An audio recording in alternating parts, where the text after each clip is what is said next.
All right, let's go live, everybody. How's it going? Chuck Holton here, and I am coming to you from northern Kyrgyzstan tonight from inside my yurt. As you can see here behind me, this is a much nicer yurt than the one we had last night. I've got an actual bed over there. See that? It's very well decorated. It's got a little bit of furniture in it. It's actually got a chair and a table. The yurt I had last night didn't have any of that. It had a mattress on the floor, and that was it. So I'm happy. And this was one of those kind of travel days that things don't always go like you expect them to, but it all worked out in the end. So we made it where we were supposed to go, and we're all in one piece, and the car didn't fall apart, and we have all our parts and pieces. So we're going to thank God for that and keep moving forward. Today, we've got a lot to talk about, but first, make sure that you um, put your location in the chat box over there. I'd like to see where you're coming in from. And while you're at it, go ahead and hit the like button. That helps to share this with other people and make sure that lots of people can find our channel who have never seen it before. And that's how we grow. So it's a cheap, easy way for you to help the channel if you are so inclined. So President Trump has been talking a lot about he wants to stop the killing. And I've been pondering that as I drove about 8 hours today. Uh, President Trump, we've talked a lot about how just stopping the killing is not necessarily a good outcome if it's not done in a way that's just. You could stop the killing by just having Israel give up and let Hamas kill everybody in Israel, and then the killing would stop. You could, quote unquote, stop the killing by forcing Ukraine to stop fighting and give up and give their country to Russia, in which case many of them would be tortured and killed, most likely. But that wouldn't be a just outcome. So, as President Trump goes to meet with Vladimir Putin on Friday in Alaska, not Russia, I hope that he keeps that in mind. And I just wanted to put this out there and see what you think about it, because as I've been thinking about this, I've been thinking about, well, what does actually stop the killing other than just outright victory? I mean, as I've said before, the probably the best way to do this would be to just give Ukraine, give Israel everything they need to win and win decisively, crush their enemies, and then there you have a just peace. But that is long and costly, and a lot of people die in the process. And so obviously President Trump would like to look for a middle way, a way that doesn't necessarily mean a loss for Ukraine or a loss for Israel, but also does not just drag the war out forever. And I think a lot of Americans are on board with that. But then, so what would that third way look like? And I I did a lot of kind of a deep dive into this, and I can tell you, you're probably not going to like it a whole lot, but it would be effective. And we have some case studies we can look at that we'll look at tonight to help ourselves understand better why these things work and help ourselves think a little more about whether or not doing this with our military is worth it, is worth the cost. So, first of all, it's important to point out that the United States has forces forward deployed around the world in more than 170 countries. I think 178 countries there are U.S. troops on the ground. As a matter of fact, we crossed into Kyrgyzstan today, this afternoon, and I was interested. Like, I just wonder if there's ever been U.S. troops uh, training in Kyrgyzstan, doing anything with Kyrgyzstan. I mean, have you ever heard of U.S. troops doing anything in Kyrgyzstan? I hadn't. So I went and looked it up. And as it turns out, yeah, we do training with Kyrgyzstan every year. And we have troops come here and do joint training with Kyrgyzstani troops, which is quite surprising to me. Of course, every time that the United States sends troops somewhere, it costs money. And so, you're going to have to make up your own mind if you think it's worth doing things like this. But we do this the all over the planet. You guys in your comments are cracking me up. Yurting Holtons. Yes, we're yurting our way across Kazakhstan and Kyrgyzstan. Matter of fact, let me show you on the map where we're at. Um, let's see if I can pull the map up here. So, okay, we're looking at Ukraine. Let's go over here.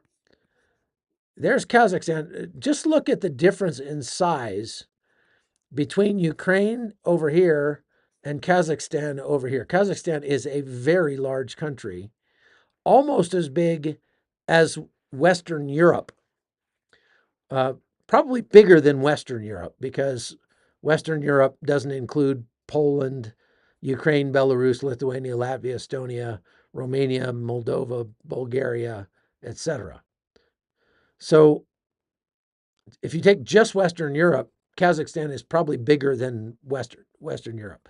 Kyrgyzstan is much smaller. It's down here, and it has this really big lake known as Lake Izikul. And is it cool? I don't know. I have not been in it yet. But today we crossed the border.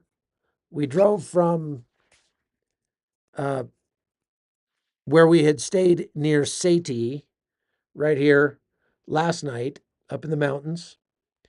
And then we drove across here and hit this, and then came down here, came across the border, and then went down into uh, somewhere, Akschik, Jurglan, right up in this valley right here, Baz Uchuk. Uh, Baz Uchuk is absolutely gorgeous. I'll show you a couple pictures here of what it looks like around us. Absolutely just spectacular scenery up here. Incredible. And we got here pretty late tonight because we had some mix-ups to deal with. So we didn't get to see it all, but we're going to probably spend a little extra time here tomorrow morning and do some hiking around. We also did some cool hiking today before we left in Kazakhstan. So this is church to me.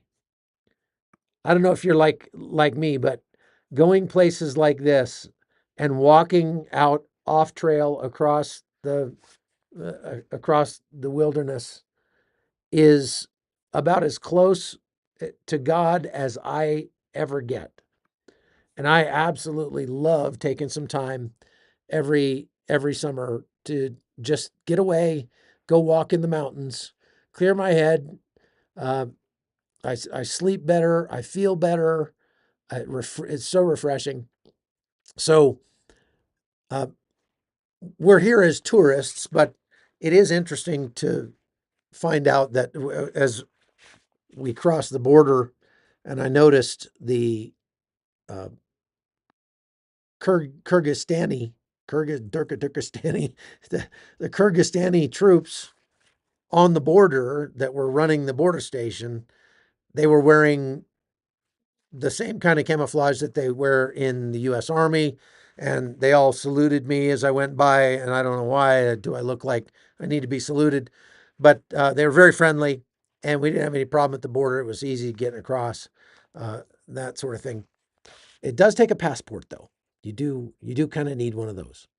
But other than that, it wasn't difficult at all. We got rained on a little bit, but it's just beautiful up here. Okay, so uh, we'll go back to the map here in a little bit because I want to show you some specifics, but just some generalities first. Like I said, America has U.S. troops deployed around the globe in 178 countries or so.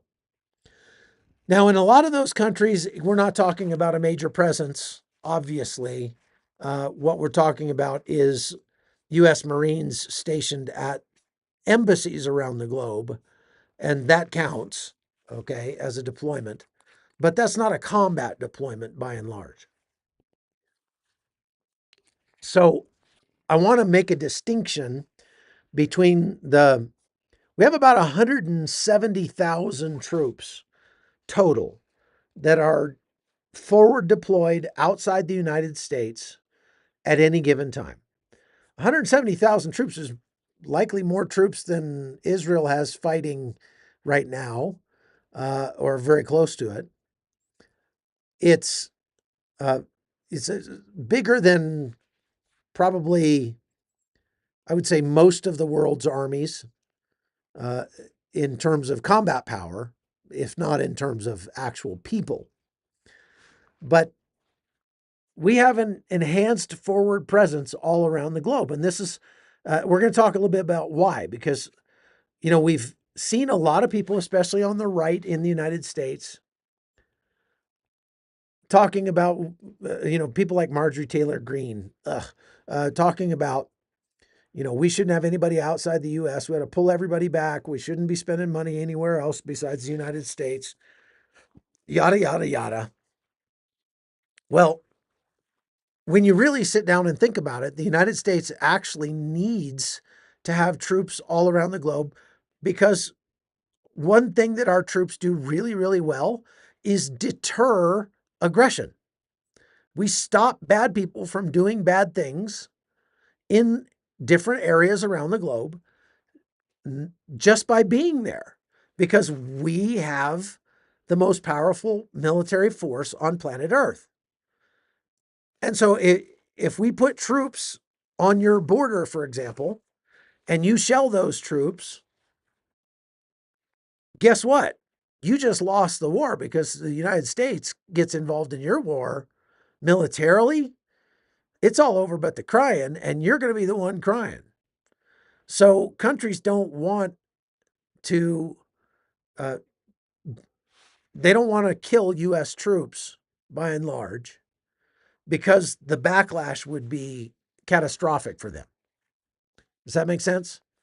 Now, if you just look at Europe, for example, we have a lot of what are called tripwire forces that are arrayed across Europe. Now, tripwire forces are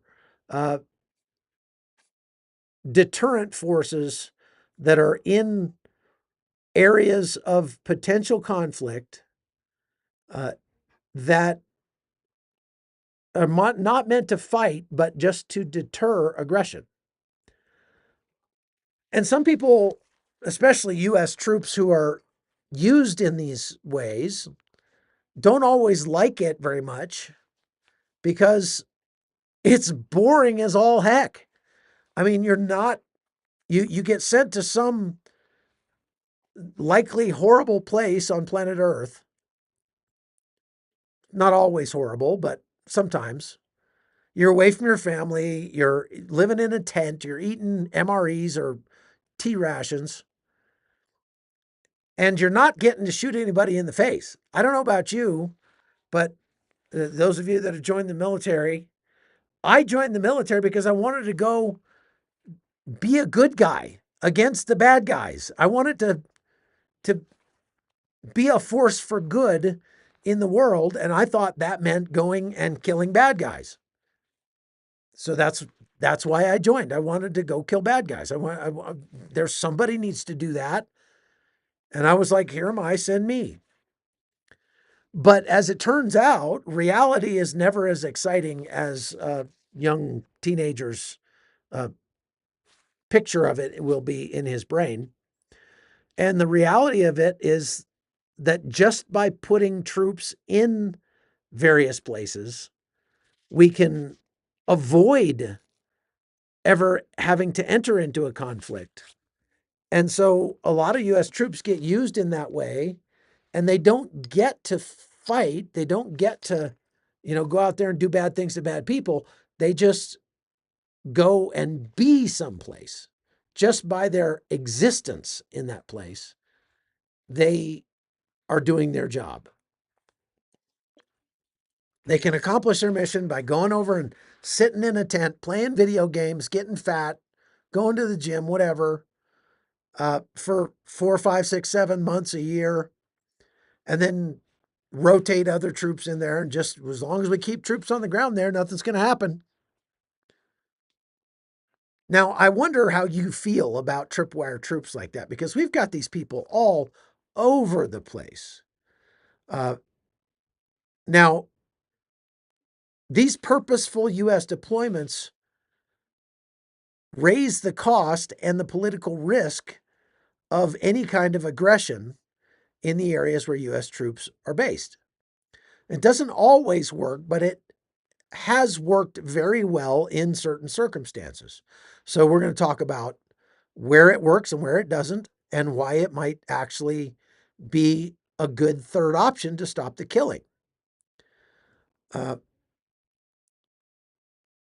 Now, let's just look at NATO's what they call enhanced forward presence in Europe. Okay, the Baltics, Poland, places like that. Right now, we've got about 84,000 U.S. troops across the Baltics, Latvia, Lithuania, Estonia, Poland, Hungary, etc.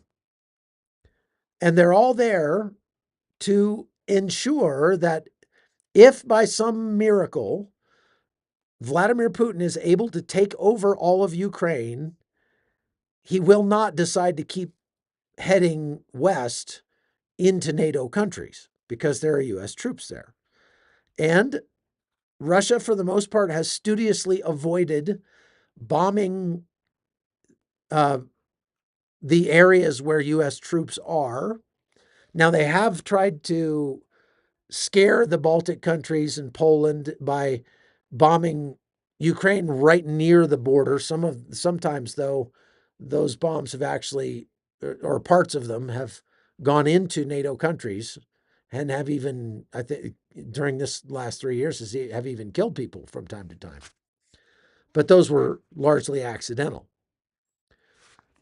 But the question is, could it work?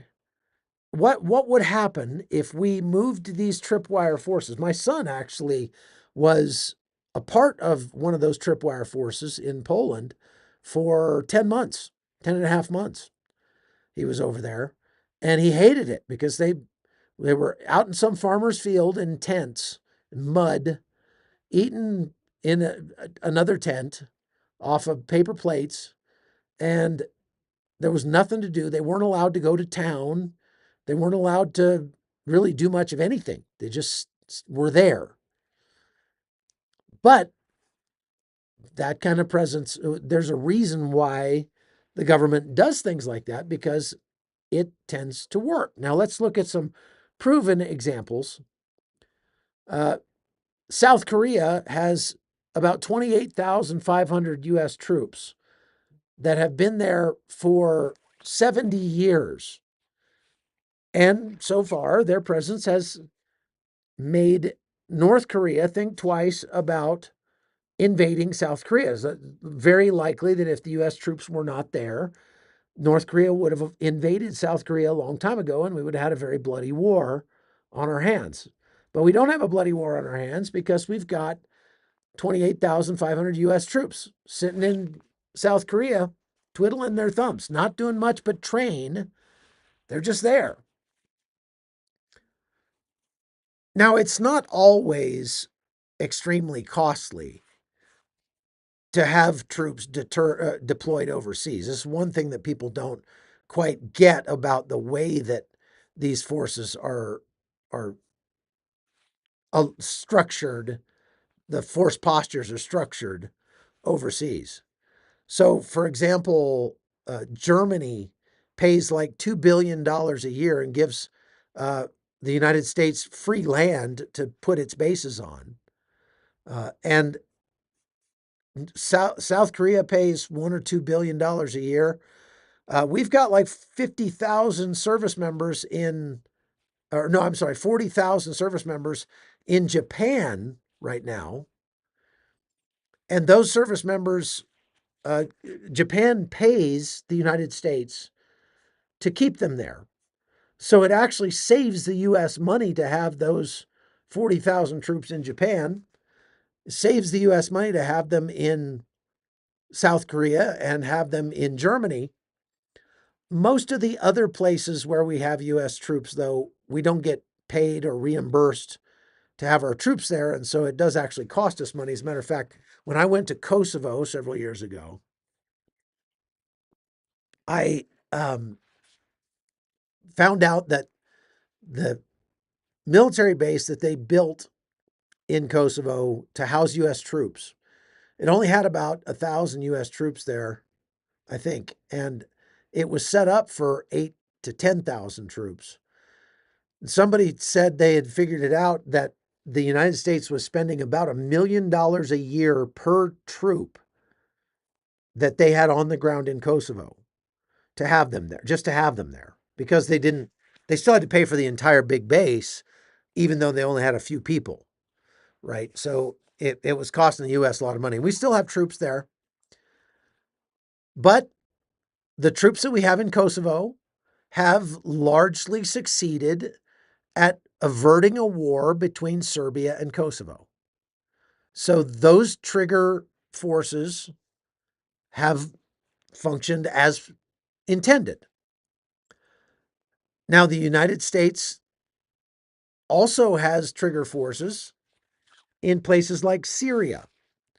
And when we had a significant US troop presence in Syria, our forces did act as a deterrent to bad behavior from the likes of Turkey and the likes of Iran and the likes of Lebanon and the likes of Syria itself.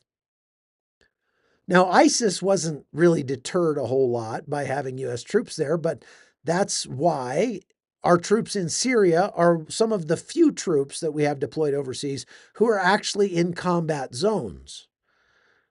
They, meaning they are actually engaged in combat on a regular basis, because there are still a lot of ISIS troops running around Syria, and the U.S.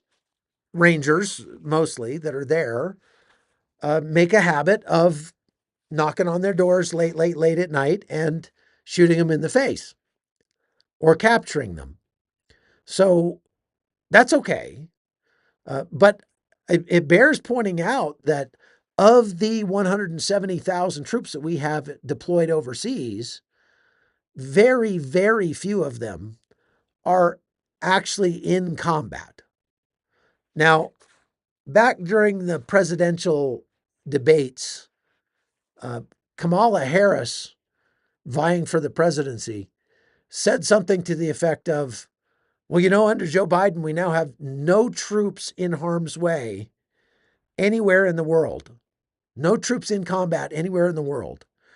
And the families of the troops who are stationed in places like Syria and Iraq and Israel and Somalia and Sudan and Yemen and places like that, where there is actually fighting going on, they all got together and really lambasted Kamala Harris for saying that. And one of the numbers they were throwing around is that about 50,000 troops of the 170,000 are eligible to collect some form of hazardous duty pay while they are in the field. It's not always combat pay, but some sort of hazardous duty pay. So we have troops in virtually every country in the Middle East. We've got thousands of troops in Iraq still to this day. We've got thousands of troops in Kuwait. We've got thousands of troops in Qatar and Bahrain and the UAE. And we've got troops in Yemen. We've got troops in Israel. We've got troops in Jordan. We've got troops in Syria. We've got troops in, I said Kuwait. So what am I missing? We've got troops in Turkey. We even have troops in Lebanon. Many people don't know that. We have a few U.S. troops in Lebanon that are working with the Lebanese army. So we've got troops all over the place. Now, are the U.S. troops in Israel, for example, going around in body armor and helmets with their weapons every day, living in foxholes and eating MREs? No, they're not. They're living on a nice military base out in the Negev. Is about as nice as you could make a military base in the middle of that godforsaken desert. Very hot down there. Oh, very hot. And most of those troops are desk weenies. They are running a computer. So we have some security forces there, but for the most part, the troops we have in Israel, which now numbers about 2,000 people, they're watching radar screens and stuff like that. Okay. And they get to go into Dimona, the town of Dimona, and go shopping and go to the restaurants and things like that. So, would you call that a combat, uh, a combat deployment? Technically, it is because Israel's at war. They have missiles being fired at them every week, even still today. They had one from Yemen that was fired today. And so technically they are in a war zone, but having just spent a month in Israel, I can tell you if you got to spend, I mean, war is hell, but somebody's got to serve in Israel. It's a pretty nice place to cover a war from. If if you have to go to a war, you're staying in a nice, uh, apartment in Jerusalem, going to the gym every day. I can drive anywhere I want in the country. I can go shopping. My wife goes shopping. She comes over there with me. So I wouldn't call that a hazardous duty assignment personally, but from the technical standpoint of what the IRS and the U.S. government considers it to be, yes, it is. So let's think about what troops do we have who are actually in combat posture, meaning they're living with their body armor every day, they're carrying a weapon every day, and they're likely uh, confronting their mortality on a daily basis or weekly basis at the very least. Well, a lot of the troops that we have stationed in places in Africa are facing things like that. We've got a lot of troops in Kenya, for example, and there are things that happen there from time to time. They are mostly support people that support other U.S. combat forces who are going into Somalia, Sudan, places like that, Ethiopia, etc. So we have some special operations forces who are stationed in places all around the globe, but these are not tripwire forces. They are there to actually do a mission, to take out bad guys, right? To execute the will of the American people as expressed by the commander in chief. We've got a ton of people in Camp Lemonnier in Djibouti. I visited them there, and that's a regional counterterrorism hub. And a lot of the people that are there are special operations troops or intel pukes that are keeping their finger on the pulse of what's happening across Africa and the Middle East. Are they in danger? Well, yes and no. They're not having to live in a foxhole and pull security and all that kind of stuff. But they're in a place that at least runs a more than normal risk of attacks on their bases or on their persons. Uh, if you're in a base in Syria, you're living very close to a bomb shelter at all times because those bases get rocketed and get hit with drones and things like that on a semi-regular basis. Same thing our troops in Iraq. The troops in Iraq, they have to dive for cover once in a while, but they don't get to go out on combat missions anymore. And so that's not a real fun place to be.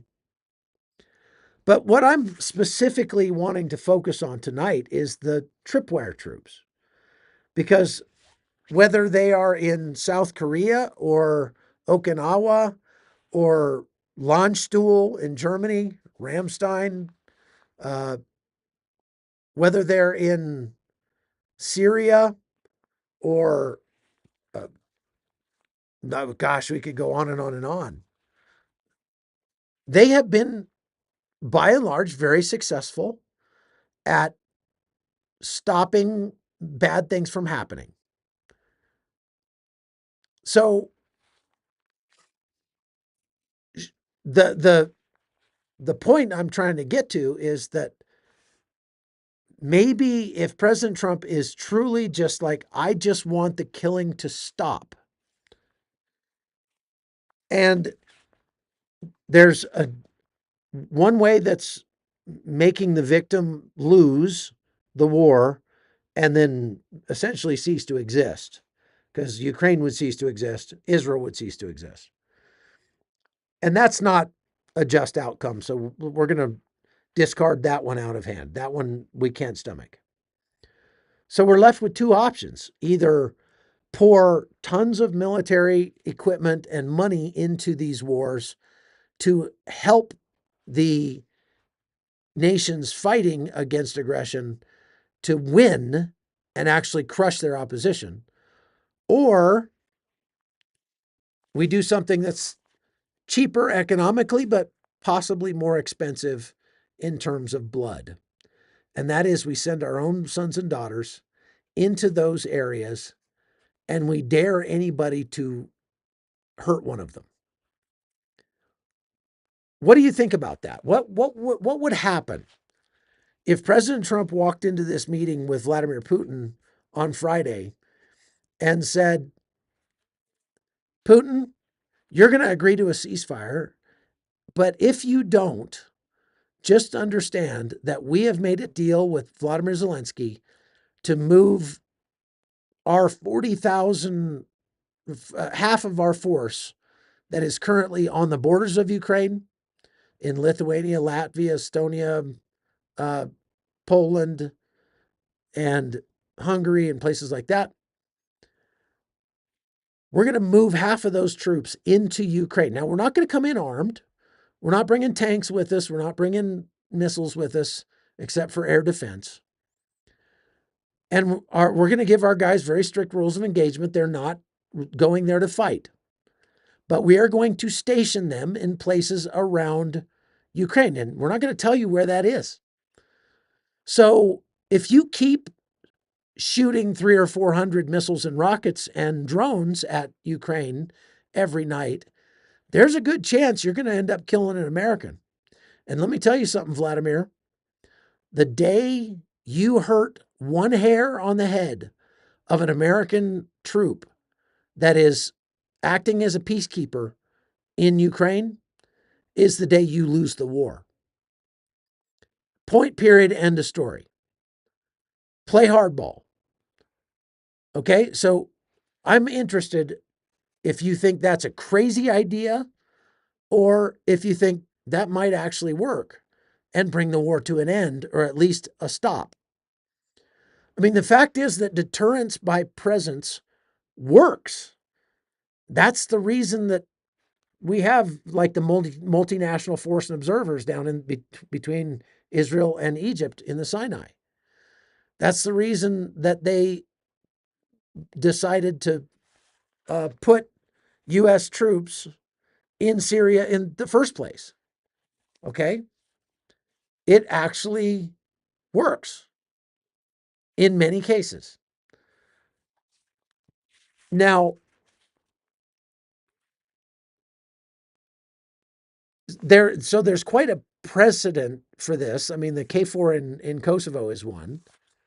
Uh, Those are U.S. missions where they've been around for decades.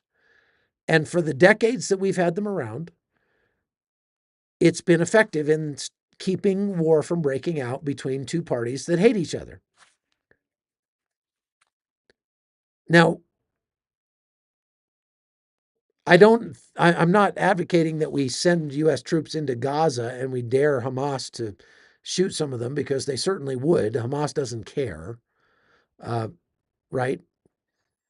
And if we did that to Russia, I imagine Russia would immediately begin its saber rattling with, threatening nuclear war. It likes to do that to try to scare the West. But I'm telling you, Russia is not going to engage in nuclear war. They know that would be the end of Russia if they did that. So they're just not going to do it. We could move more troops into like Armenia. This is a great hybrid, I think, that President Trump has come up with. If we look at the peace talks that they had last week between President Trump and Ilhan Aliyev of Azerbaijan and Nikol Pashinyan, the president of Armenia, at the White House, and they came up with this peace deal that kept the aggressor, Azerbaijan, from deciding to invade Armenia, at least for the time being. And Trump did that without U.S. troops. This is where I think Trump is a genius. Rather than send a bunch of U.S. soldiers to sit around in the hot sun and just exist someplace to keep war from breaking out, while they, just wish that war would break out because they just are so bored. Instead of doing that, in the case of Armenia and Azerbaijan, President Trump went in there and said, we're not going to bring in troops. We're going to bring in businessmen. We're going to bring in businesses, and we're going to park them along the border between Armenia and Iran. And they're going to act as a deterrent to aggression from Azerbaijan. And they will help Azerbaijan get what they want out of this deal. And I think that's genius. I've seen it work rather than sending troops, because we don't need to send troops. We just need to have the threat of sending troops. Meaning, if we just send Americans to go do business in places like that,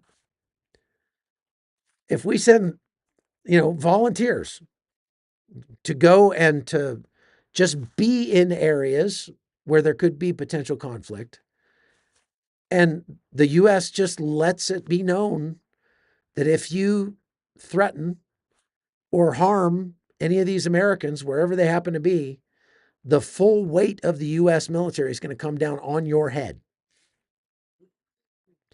Would it work? I don't know. I'm interested to know what you think. So, we have a poll here. I would try fermented horse's milk. That's what Nathan and I drank tonight at dinner. And it was about as bad as it sounds. It was like horse milk champagne. Blech.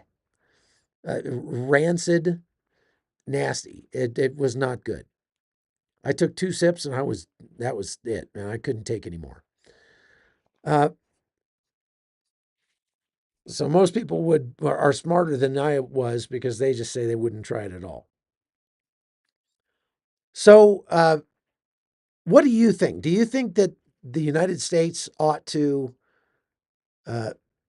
send troops rather than sending money? I think Marjorie Taylor Greene would light her hair on fire if you gave her that option. Okay, either we're going to send $1 billion a month to Ukraine, or we're going to send 500 US troops and spread them around Ukraine and dare Russia to kill one of them. Just say, you're not going to know where they are. They're not going to be in one base. We're just going to have them spread around Ukraine. And if you blow one of them up, the United States will come and finish this war. And just see what that would do. I mean, Marjorie Taylor Greene would just lose her mind, right?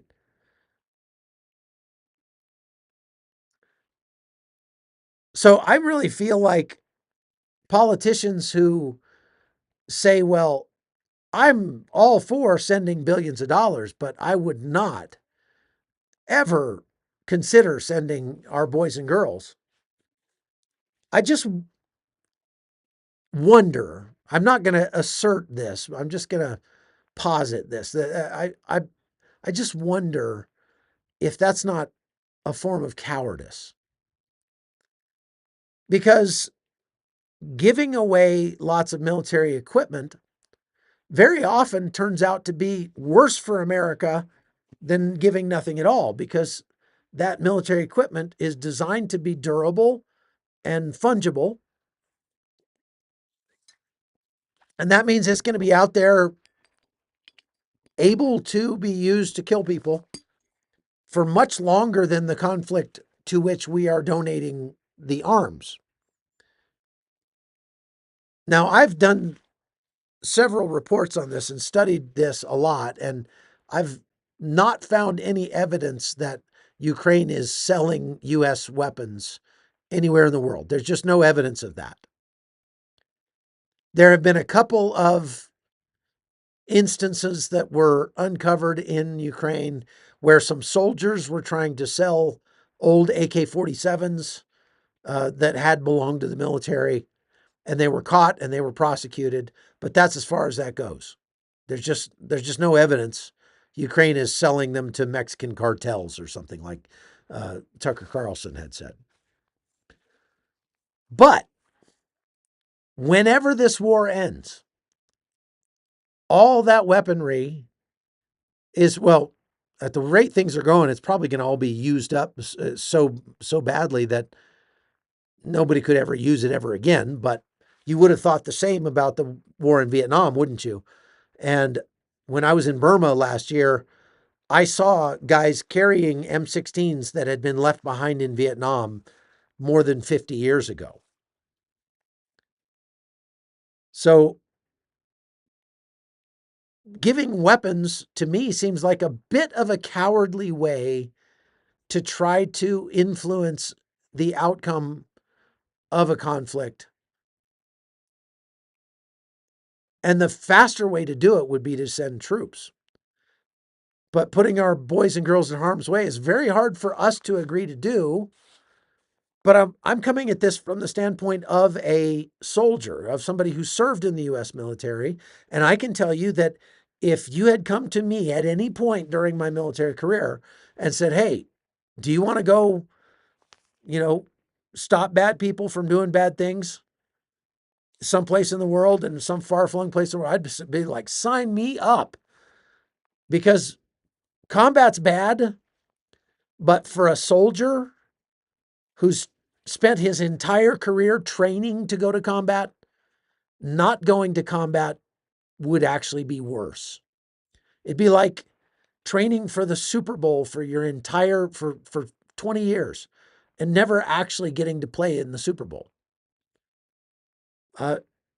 So soldiers, these guys are volunteers anyway, right? Every soldier, sailor, airman, guardsman, and Marine in the United States military is a volunteer.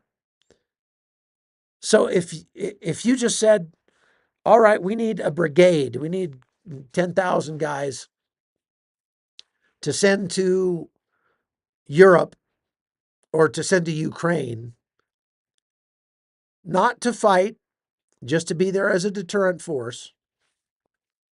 And we'll do some joint training with the Ukrainians at different spots around Ukraine or something. We'll do something so you can make yourself useful while you're there. But basically, you're just there to put a stop to Russian aggression. I guarantee you would have 50,000 people uh, that volunteered to do that.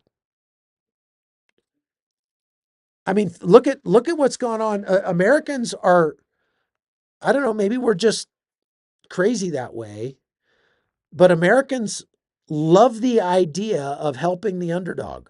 Americans love the idea of fighting evil. Thank you, PC. Very kind of you. As a matter of fact, did you see that they put out a job posting for Border Patrol agents and said, come work for the Border Patrol. We will take the gloves off. You can do your job as a Border Patrol agent and stop illegal immigrants from coming into this country and arrest illegals and deport them out of the country. And they had decided the U.S. government was going to hire an extra 10,000 Border Patrol agents. Well, you know how many they had apply for the job? 100,000. And this is at a time when attacks against Border Patrol or ICE agents has gone up more than 900% since the beginning of the Trump administration. That Border Patrol and ICE agents are being assaulted. They're being accosted in shopping malls and restaurants with their families. They're having their houses spray painted with graffiti, rocks thrown at their cars, all kinds of stuff. And yet 100,000 people got in line to get a job to do that job because Americans are just that crazy. Yes, we are.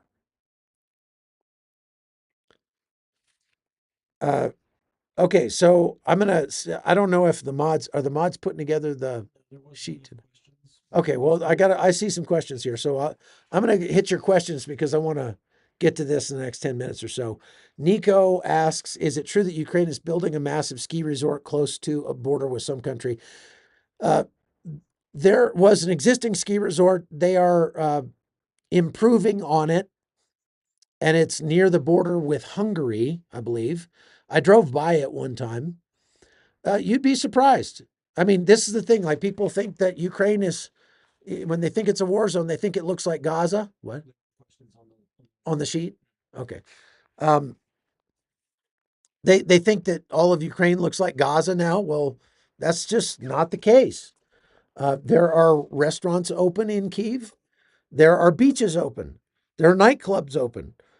There are people walking their dogs and pushing baby strollers and having ice cream cones walking down Krishatik Avenue, the main street of Kyiv, on a daily basis. This is not out of the ordinary in Ukraine. And the insinuation that Ukrainians are taking money that's being donated to them for the war and using it to build a ski resort is absolutely false. The building, any building that's going on to that ski resort is being done by Ukrainian businessmen, and they're investing their money where they think they can get a return. That's all. Concat says, is it true that the U.S. Army will leave Iraq in September? I've not heard that. I know we are drawing troops down, and we have an ongoing status of forces agreement with Iraq, and Iraq pretty much continuously threatens to revoke the status of forces agreement, which would necessitate the United States leaving. But then they don't revoke it. So we'll have to wait till September to see if the status of forces agreement gets renewed or not, to see whether or not they will leave. But I can tell you that when I was in Syria a couple months ago, I saw U.S. troops pulling out of their bases and going into Iraq with all their equipment to leave the country. And so it may look like there are people leaving, lots of U.S. troops leaving Iraq, but those are largely U.S. troops that just came out of Syria.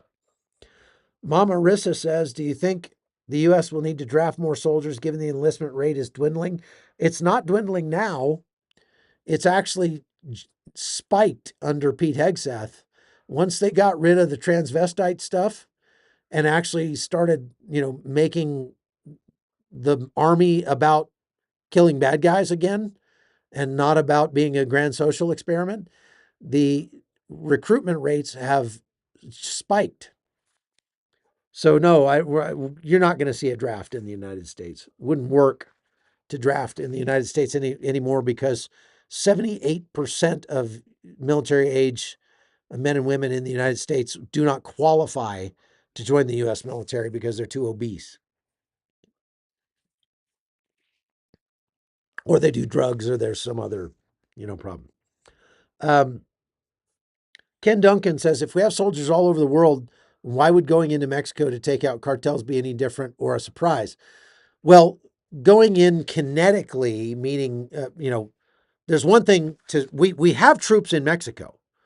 They're there now, and they're working with the Mexican military, training them to try to help the Mexican military go after the cartels. But the United States directly striking the cartels is exactly like the United States bombing certain places in Mexico.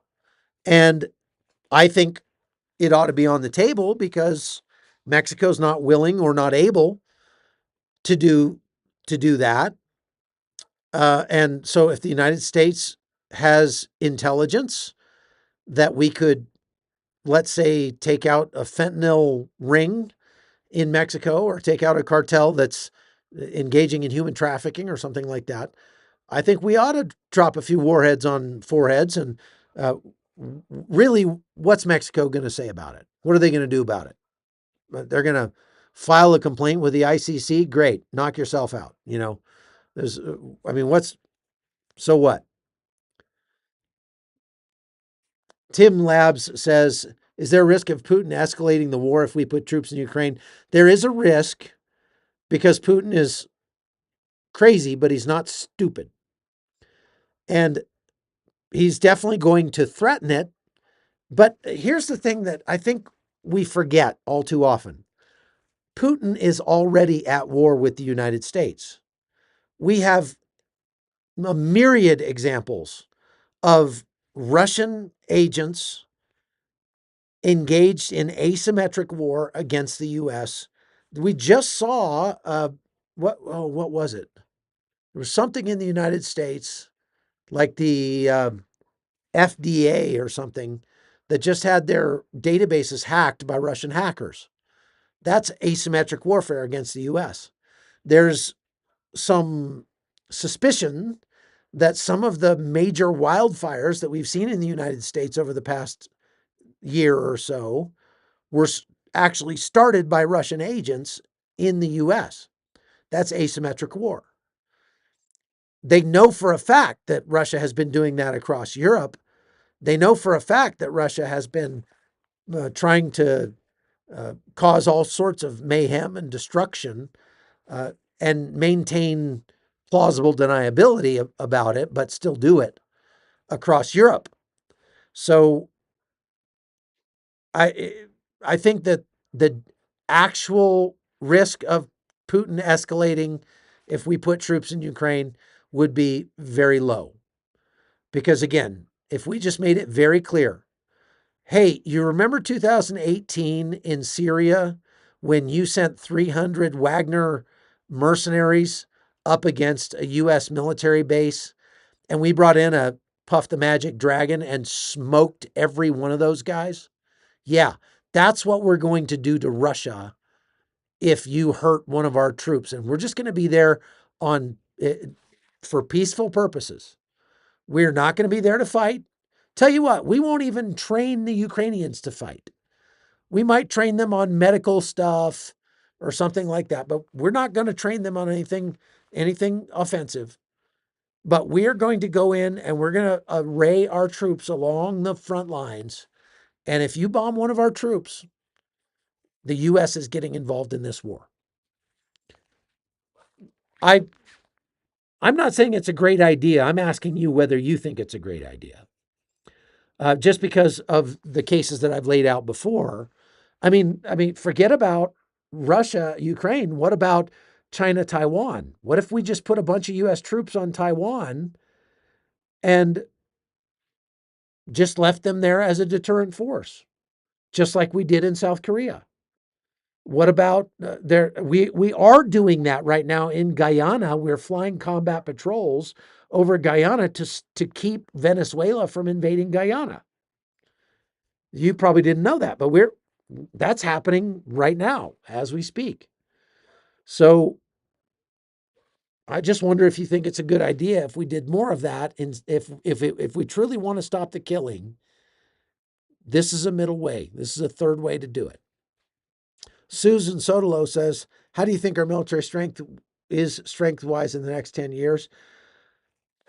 I think it depends a lot on who becomes president after President Trump.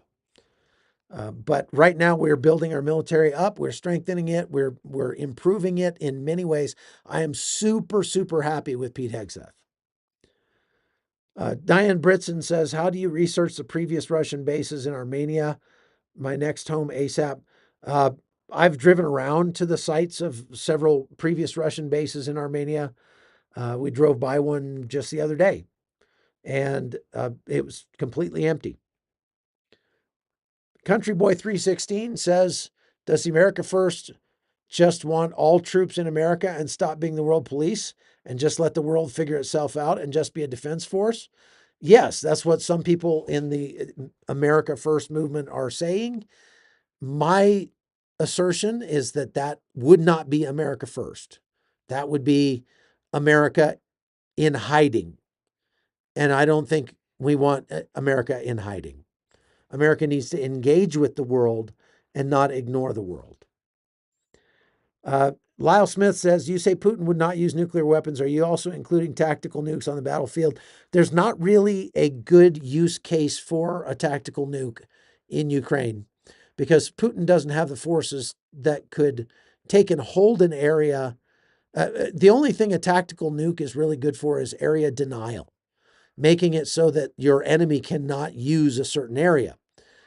But any place you use a tactical nuke also means that you can't use that area, most likely. And so it's not a great option.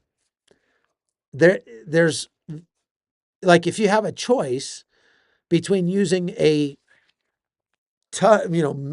huge ton shipload of conventional explosives to blow up an entire square mile of territory, or use a tactical nuke to do it, the tactical nuke comes with a lot of drawbacks and costs. And one of them is breaking the nuclear taboo, meaning you use a nuke and then other people will decide that they can use a nuke. And then everybody starts using nukes and then the world is over. Nico 101 says, we got that one. Mark Becker says, "With 30 million illegal immigrants, Trump needs to get deporting." When? Yeah, it's turning out to be a lot harder than he thought it would be, I guess, because he's not deporting them anywhere near fast enough. Now, he's got a lot of opposition to that. And if he could break down that opposition, then it would go faster. But also keep in mind that part of his strategy is to make living in the United States unpalatable for a lot of illegals so that they decide to leave on their own and they don't have to be deported. PC asks, "Chuck, is it great Trump is meeting Putin? Will it help to end this 3-year-old plus war?" No, it's not great Trump is meeting Putin, and no, it will not help end the war. That's my opinion. I think that Putin is absolutely playing Trump like a fiddle. And all Putin is doing is just giving Trump the runaround, taking advantage of Trump's desire for peace so that he can avoid the sanctions a little longer. YW says, "What do you think about people like Alex Stein saying they want kids to stop dying, but not recognizing it's Hamas, not Israel, doing it?" Well, exactly. What I think about it is that people like that are either depraved or just dumb, just ignorant. Because, okay, look, everybody wants the kids to stop dying. And there's an easy way that could happen. And that would be for Hamas to release the hostages it's holding. End of story. And so if a guy like Alex Stein is saying, I just want kids to stop dying, and he's putting that responsibility on Israel, but not holding Hamas responsible for holding those hostages, then he's just being intellectually dishonest or outright stupid. Jim Franklin says, weren't we going to do that in Ukraine anyway? Protecting contractors going after rare earth mining. Yeah, we talked about it. That didn't quite work out, at least so far. President Trump says that if this meeting doesn't go well with Putin on Friday, that there will be massive consequences against Russia. But he hasn't specified what those will be. And that's pretty much par for the course for President Trump. He's probably going to give him another 2-week deadline or something. Putin is so crafty and unhinged, Mama Marissa says. Would you really put it past him not to use North Korea or Iran to use tactical nukes in part of America? Anybody that uses a nuke in America, tactical or otherwise, is going to be wiped off the face of the planet. So Russia might encourage Iran to do it, and then Iran gets wiped off the face of the planet. I don't know. But that's easier said than done. It'd be pretty challenging to do. Concats says Swiss, Spain, Portugal withdrew from the F-35 program. Are there some concerns, reactions from the American side? Well, they withdrew from the program because Trump was threatening to hold up parts for, I don't know, some nations that were doing things he didn't like. And they were like, whoa, if we're buying F-35s from the United States, we don't want to give a guy like Trump the ability to switch those on and off by just not selling his parts anymore. So we're going to stop that and start pursuing something else. PC donated twice, including Sherry. So Sherry and PC, thank you very much for the donations. I'm looking at a different form right now, so I'm not seeing those in the chat go through, but Nathan just let me know. And I do appreciate you very much. Very, very, very much. It makes a big difference when people donate. Beth Sillers Anderson, what about protecting white farmers in South Africa? Yeah, so you put a bunch of American businessmen in South Africa. See, if South Africa had a real government that cared about its people, that was not just cared about race and nothing else, that was not, caring about leftist causes, Marxist causes, and they were actually able to elect a real government that cares about their country. What they would do is they would invite in American businesses to set up factories and offices all around South Africa, put American flags very prominently out in front of every one of those things, and just say, we dare you to harm one of these Americans. Because if you do, things are going to go very badly. Now, that wouldn't work so well in South Africa because the real problem in South Africa is not a nation state. It's not an organized group. It's a bunch of ad hoc criminals who are taking advantage of the fact that they won't be prosecuted to rape, murder, rob, and kill white South African farmers. I've been there. I've seen it firsthand, and it is happening. There's no question about it. Mars Mira says, off topic, but did you listen to Paulina Anna Luna podcast on Joe Rogan? No, I did not. China is and always has been a huge problem. Yes, they have. Flame Lily says, why did Biden take the troops out of Afghanistan? Because he wanted to be able to claim that he ended the war. He didn't end the war. He just stopped the war and left his toys and went home. And it actually made things worse. You don't get to end a war if the other side is not done fighting. PC says, Chuck, are we heading to World War III? So many problems is everywhere. Do you think something's coming? We are in World War III. I firmly believe that when the history books are written 100 years from now, this time that we are in will be considered the beginning of World War III. And I do think that more will happen around the world at some point in the near future. More problems will come along, and job security for a war correspondent. Eddie asks, is Iran running out of water? Yes, they are, very, very badly. And they are rationing water now in some of the biggest cities in Iran. And let me tell you, I feel for the Iranian people, but it couldn't happen to a better government.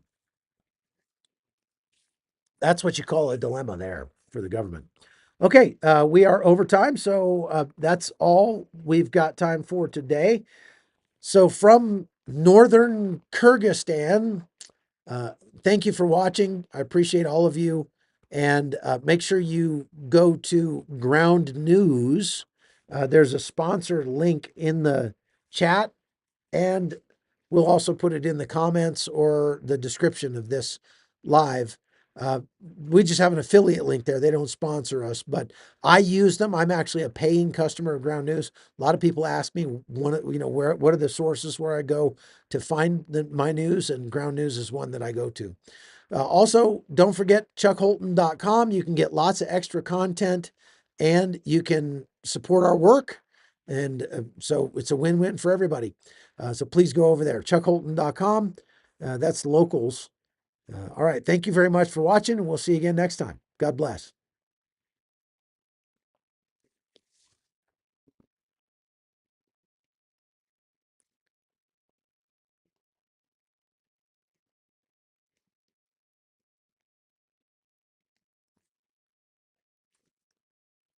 This is the worst water. This is worse than Borjomi. It is the worst. It's SN2 SN2 Essentuki water. Remind me, don't ever get Essentuki water ever again. Lowest fecal count in all of Kyrgyzstan. Essentuki.